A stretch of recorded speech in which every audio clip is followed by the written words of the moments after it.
Turbine Guy coming back at you.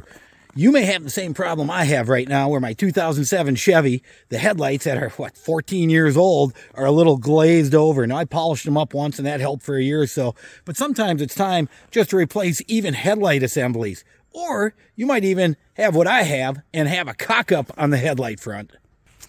And right here we could see my headlight got dinged and then I got a bunch of water in it. Well, right here are the headlight assemblies I ordered on eBay. I'll go with some nice, new, smoked headlights. Babies are pretty easy to take out. Just takes you one wrench and you're going to need an extender.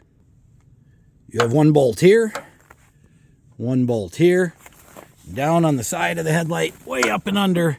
You've got a bolt up under there that you can get at.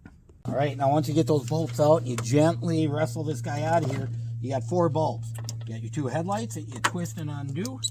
Be careful not to touch those or else they can burn out. Then you got your 2 blinkers. Now, I'm not going to replace these headlights because I have recently, but these blinkers,